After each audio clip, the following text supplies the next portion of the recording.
16 জুলাই মঙ্গলবার।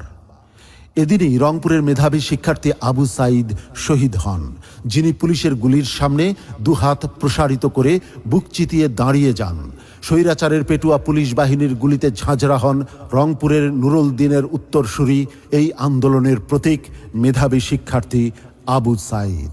এই নির্মম হত্যাকাণ্ডের পর দেশময় ছাত্র জনতার বুকে যুগের সঞ্চিত ক্ষোভ আগ্নেয়গিরির লাভার মতো বিস্ফোরিত হয়।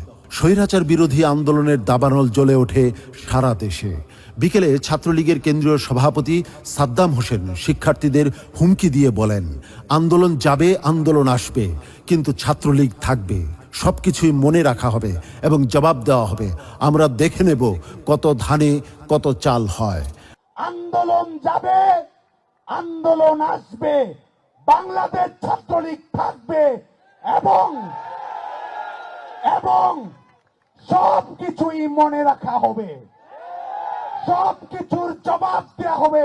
ঢাকা বিশ্ববিদ্যালয় সহ সারা দেশে আন্দোলনরত শিক্ষার্থীদের উপর ছাত্রলীগের হামলার তীব্র নিন্দা ও প্রতিবাদ জানিয়ে ইসলামী ছাত্র আন্দোলন বাংলাদেশ সহ 22 ছাত্র সংগঠনের নেতারা যৌথ বিবৃতি দেয়। নেতৃবৃন্দ বিবৃতিতে বলেন, ঢাকা বিশ্ববিদ্যালয় সহ আন্দোলনরত বিভিন্ন শিক্ষা প্রতিষ্ঠানের শিক্ষার্থীদের উপর ছাত্রলীগের বর্বর হামলায় নারীসহ অসংখ্য শিক্ষার্থী আহত এবং নিহত হয়। আওয়ামী লীগ নেতাদের হুকুমে ছাত্রলীগ সভাপতি সাদ্দাম ও সাধারণ সম্পাদক ইরানের নেতৃত্বে চালানো নৃশংস এ হামলার দায়ভার আওয়ামী লীগকেই নিতে হবে।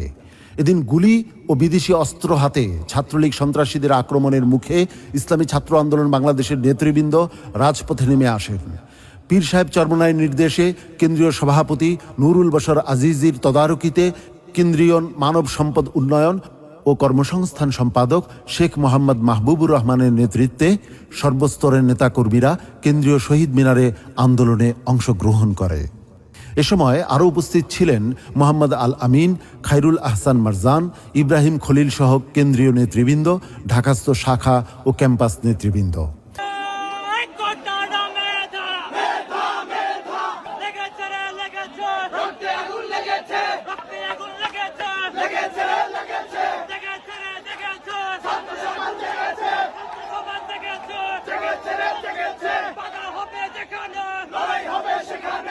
একই দিন বিপ্লবের স্টালিনগ্রাদ খ্যাত ঢাকা চট্টগ্রাম মহাসড়ক অবরোধে নেতৃত্ব দেন ইসলামী ছাত্র আন্দোলন বাংলাদেশের কেন্দ্রীয় মিডিয়া ও প্রচার সম্পাদক ইউসুফ মালিক।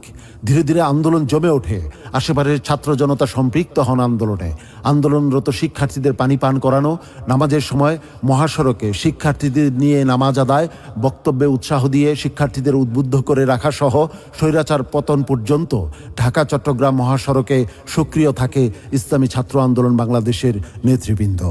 ইসলামী ছাত্র আন্দোলন বাংলাদেশের কেন্দ্রীয় কার্যনির্বাহী সদস্য কামরুল ইসলামের নেতৃত্বে মাওলানা ভাসানী বিজ্ঞান ও প্রযুক্তি বিশ্ববিদ্যালয় ও সরকারি সাদাত কলেজের শিক্ষার্থীদের নিয়ে ঢাকা টাঙ্গাইল মহাসড়ক অবরোধ করেন। ইসলামী ছাত্র আন্দোলন বাংলাদেশ ঢাকা কলেজ সভাপতি রিদওয়ান ও সরকারি বাংলা কলেজ সভাপতি মোহাম্মদ শরীফ হোসেনের নেতৃত্বে সায়েন্স ল্যাবে বিক্ষোভে অংশগ্রহণ করে ঢাকা কলেজ ও সরকারি বাংলা কলেজের ছাত্র নেতৃবৃন্দ। এদিন ইসলামী ছাত্র আন্দোলন বাংলাদেশ ঢাকা মহানগর দক্ষিণের তথ্য গবেষণা ও প্রচার সম্পাদক কিফায়েতুল্লাহ বিন সাইফকে নির্মম নির্যাতন করে ছাত্রলীগ। বিকাল 5টায় টিএসসিতে আটকিয়ে রেখে ছাত্রলীগ ঢাকা বিশ্ববিদ্যালয়ের সভাপতি মাজহারুল কবির শয়নের উপস্থিতিতে টিএসসির অভ্যন্তরে নিয়ে যায় কিফায়েতুল্লাহ বিন সাইফকে। ছাত্রলীগের টর্চার সেলে রড দিয়ে পালাক্রমে বেধড়ক পিটিয়ে মারাত্মকভাবে আহত করে তাকে। নিজেকে জঙ্গি সংগঠনে সম্পৃক্ত এবং ককটেল বহনকারী হিসেবে পরিচয় দিতে বাধ্য করে তার থেকে মিথ্যা ভিডিও স্টেটমেন্ট নেয়। পরবর্তীতে নির্মম নির্যাতনের অবস্থার অবনতি হলে সন্ধ্যা 7টায় তাকে মুমূর্ষু অবস্থায় ছেড়ে দেয় তারা।